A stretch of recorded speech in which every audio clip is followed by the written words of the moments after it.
Welcome back to Let's Talk Football. This is a very exciting episode ahead of us, so let's get going. So we're going to start off with Upset City. There were not really a ton of upsets, but there were two big main ones that I want to mention. So first off, we have number 3 Georgia and number 16 Ole Miss. This was a really good game, and for the second, well, not the second week in a row, but for the second time that I know of this season, there's been a squirrel that's run on the field. It was funny to watch. So, Ole Miss won, which I'm happy about. And the final score was 28-10. Ole Miss kind of destroyed Georgia, So, it's pretty good. Our second game was number 4 Miami and Georgia Tech. This game was a really good game, and both teams played really well. Georgia Tech was ahead late in the fourth quarter, and Miami had the ball. Miami had to score on this drive to win.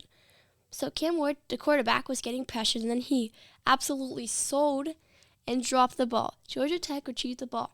After getting a first down, they sealed the win. The final score was 28-23. Georgia Tech won. So that was huge for Miami to lose and for Georgia to lose. Like, Georgia has already lost, but it was, huge for Georgia to lose, again. And so that was good. So NFL scores and updates. To start it off, we have the Falcons versus Saints. The Saints fired their head coach after losing 7 games in a row, which I did not realize they had lost 7 games in a row until I kind of read an article about it. And I like the Saints and the Falcons because they both have BYU players on them. But it's been forever since the Saints won, and then the Saints finally won, so that was really exciting. And the final score was 2017. The Chiefs and the Broncos played. Taylor Swift pulled up to the game too, so that was special. Both teams played really well, and it was a really close game. Travis Kelce tied Hall of Fame Tony Gonzalez for the most touchdown receptions in Chiefs history. The Chiefs held the Broncos scoreless in the second half. The Chiefs won with this close score of 16-14. They almost lost though because there's a field goal attempt with just couple seconds left, but then it was blocked, so the Chiefs were able to pull out a W and win. So they are now 9-0, just like BYU is, guys. And then tonight we have the Rams facing off against the Miami Dolphins. My prediction is that the Rams are going to win. I'm never good at predicting scores, but I think it's going to be close, but not super close, But also, the Bengals and the Ravens played Thursday night.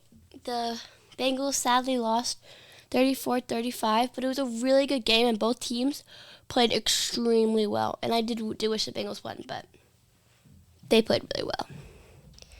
Now we have the BYU segment. We didn't have the usual BYU segment last week, but BYU game, let's go. I was actually really nervous for this game because it was BYU and Utah. Utah is BYU's big-time rival. It's huge rivals. When they play each other, it's called the Holy War. I don't really know why, but that's just what some people call it. So let's just say, both teams played a really good game and fought really hard to win, and it was really, and I knew it was going to be a close game. And let's just say the first half for BYU was rough. BYU did score first with the field goal, but the defense let Utah score 21 points in the second quarter, which is not allowed. That should not be happening. So that was kind of really hard to watch. But BYU's first touchdown of the game was by Keelan Marion on special teams. It was a kickoff after Utah scored, and Keelan Marion took it up the field for a touchdown. His second kickoff return of the season, which is crazy. His other one was against Wyoming, but it was crazy. He didn't even really get touched. The only person who touched him was a kicker, which is crazy. So he just snuck through everybody, and it was great. It was amazing. So that was the first touchdown of the game. So the Cougars were also trying to score again before halftime, but after a penalty on BYU, it required a 10-second runoff, and BYU's trying to get time left, like, before halftime to score, like, because they were, like, kind of, like, trying to argue that, like, there's, like, they should have, like, at least, like, a couple seconds left. So, like, people were doing, like, sprints from the locker room and back onto the field. But it ended up being halftime, so BYU went to halftime 21-10. I had a feeling that the rest of this game was not going to go very well, because we were down 21-10, and Utah had been playing really good, and we were not playing as good as we can play. And I was scared for what was going to happen, like, really scared. So this game had lots of ups and downs, like, just a ton. Like, because you know how you can be, like, really annoyed with how things are going, and then later you can just be, like, so happy about something that happened. That was this game. Like, sure, you're always annoying when your team doesn't do very good, but, like, then, like, this game I was, like, about to lose it, and then there's sometimes where you're so happy and things are going so well, and then, yeah. So, but BYU held Utah scoreless in the third quarter, which was great for us. And BYU scored a field goal in the third quarter, which got them up 21-13, and BYU was inching towards the Utes, trying to catch up. BYU scored a touchdown a little more than 2 minutes into the fourth quarter. It was scored by Jake Retzlaff. He just, like, hopped over the people. It was a 1-yard touchdown. You know, it's great. The ball was going back and forth through the fourth quarter. BYU's defense really came out in the second half and made, like, rarely did Utah get a first down in the second half, especially the fourth quarter. They might have gotten a first down actually quite a couple times in the third quarter. I don't remember. But I know in the fourth quarter they really did a really good job of stopping them. So, and Utah was forced to punt at every possession. BYU also intercepted the ball twice this game. Amazing. First, it was by Jacob Robinson. Second, by Crew Wakely. I think they've had like 16 interceptions this year. I think that's what I saw, which is amazing. Also, the quarterback for Utah, it was his first career start.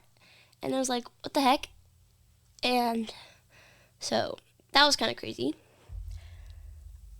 So, BYU received the ball. This is when I really started getting, like, it was like really, like, I was on edge for, like, the whole fourth quarter. But right now is when it really started getting, like, terrifying. So BYU received the ball, like, right at the 2-minute warning. So BYU's down at about their own 10. So they had quite a bit of yards to go to get a touchdown or a field goal. A touchdown and a field goal would win the game. So that we just legit needed a field goal. That was what we needed to win. So that we weren't going to tie it. So we had to score. And if it got to fourth down, we had to go for it. So we have gone like the whole field length quick in like a minute, 2 minutes. But I was like really nervous for this. So Jake Retzlaff threw some incomplete passes, and I was absolutely losing it. It was 4th and 10. Jake Retzlaff was dropping back to the end zone and was near the side after running across like the whole end zone. So he was like near the back of the end zone and on like the far side of it, because they were on one side of the end zone basically, next to like the hash. And then he like went on to the other side of the end zone, so he like ran across and he was being pressured. And so then he just drops the ball, and I'm like, what the heck, man? What are you doing? And I like lost it, and everyone's like, what are you doing?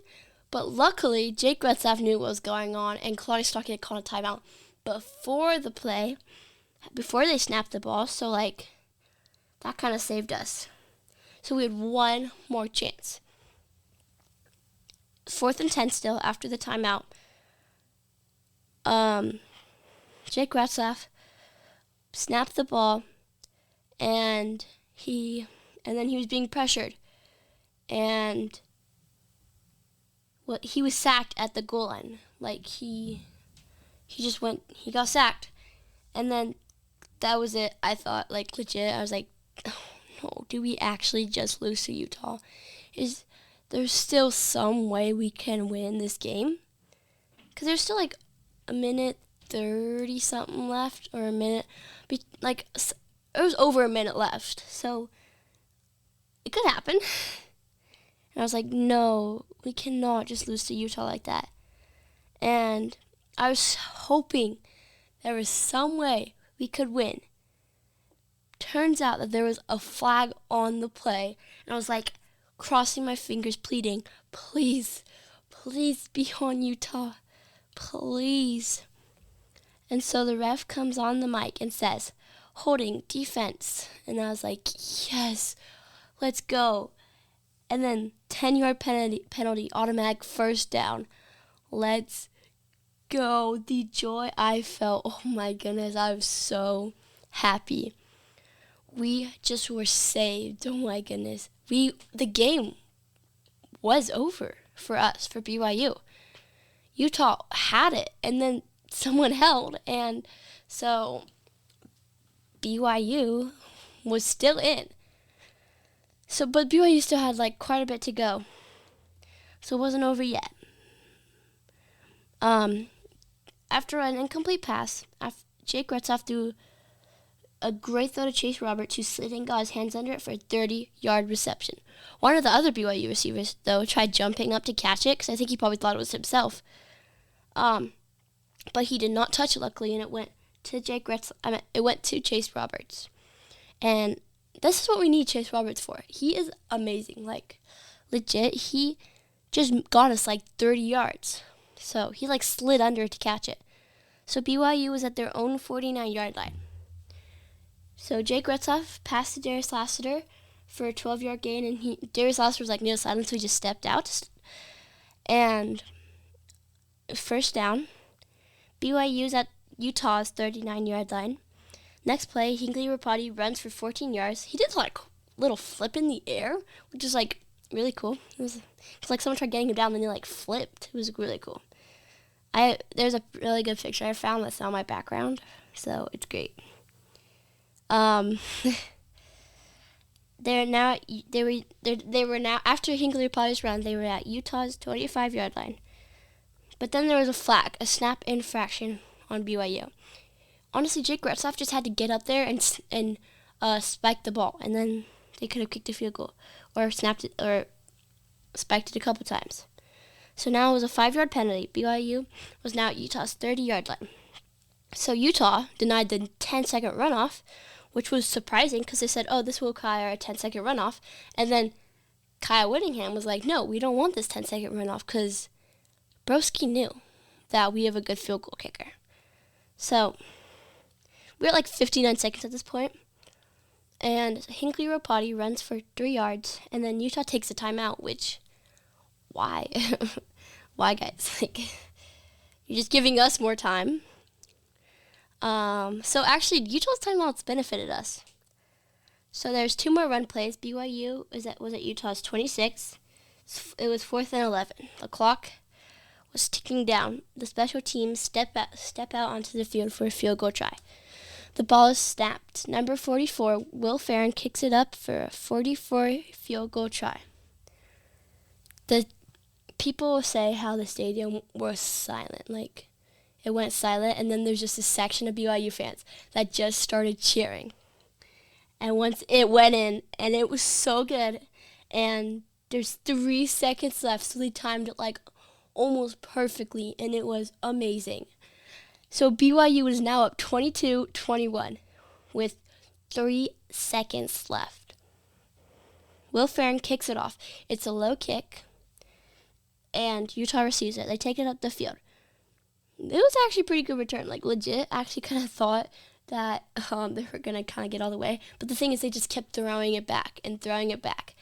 And because, they do that when the game's over, but they just can't get out yet. So they just kept throwing it back. And they were just throwing it back, trying to get up more. And then there was also a flag thrown on the play. And finally, the ball falls on the field, and BYU jumps on it. BYU beat Utah. Let's go. This was one game we really, really wanted to win. And the flag ended up being that the athletic director, I'm pretty sure it was the athletic director, stepped out onto the field. And because the game wasn't even over yet, they still had a chance. And if Utah did end up scoring, they would have been called back, and then the game would have been over because the clock would have been out. So the guy the athletic director should have just stayed on the sideline. But BYU won, and it was amazing. But people were arguing about the holding call. It was obviously holding. It was so obvious. Oh my goodness, legit. And the athletic director for Utah thinks that the game was stolen from them, which it really was not, and that he's disappointed in Big 12 officials. I'm like, excuse me? No, it wasn't. You guys just didn't play till the end,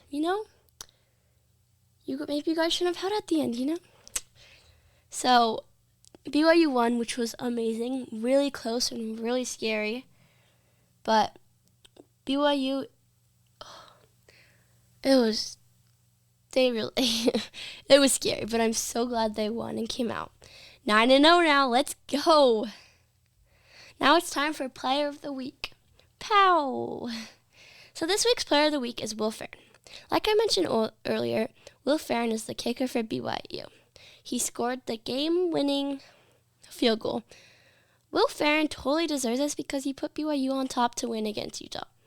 And he was totally chill about his field goal. He was smiling. He was, ready to go when it was his time. He didn't even look nervous. I mean, he probably wasn't. Legit. He had so much pressure on him. He just kicked it like it was no big deal. He said that once he kicked it, he knew it was good. Because he felt it was so good on his foot. He felt that it was just he just felt it was it was just gonna go, and it was really good. And he just put it in. He is such a good kicker. You wanna know something cool? He's number 44, and the field goal was 44 yards away. That's pretty cool.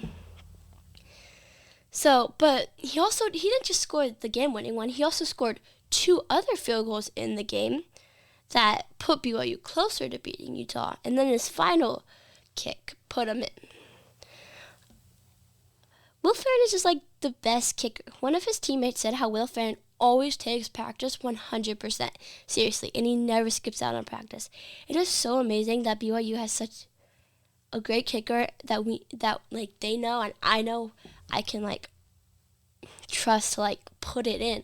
He doesn't miss that often. It's rare if he misses. He can really get it in there. So I'm glad we just have such a good kicker that we know we can trust, who can really come in clutch when we need him to. So now we have college football rankings. I do have to say, there were some, I think BYU should be up higher, to be honest. I think we deserve to be up higher.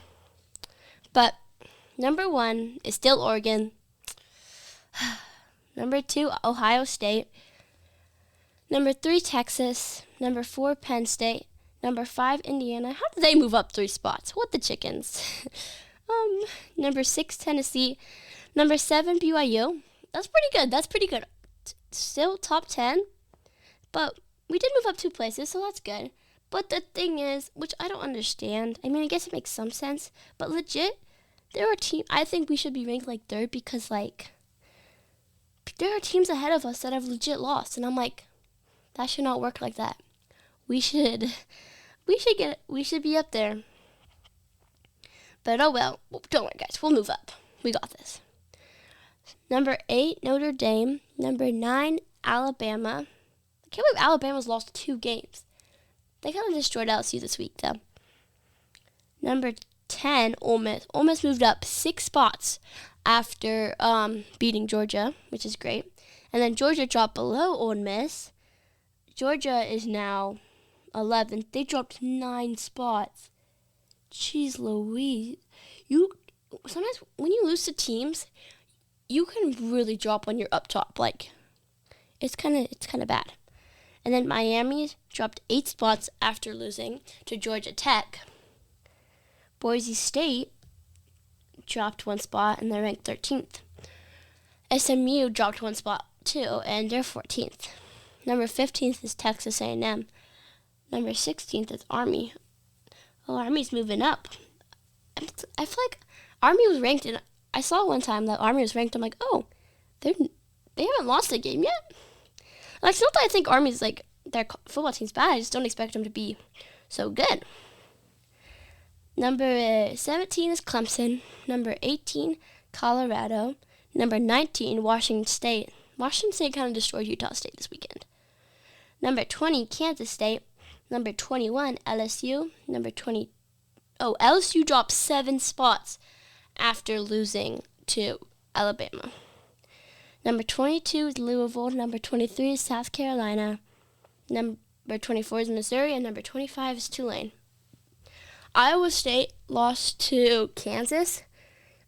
The Jayhawks have been playing like actually really well recently. Like they've been playing really well. Like they beat Iowa State. They also beat I think Kansas State last week. I think, which was crazy because I was not expecting them to do that good. And BYU's playing them next week, and we better beat them because we cannot lose to Kansas. But Kansas is the rank because they're like 3-6.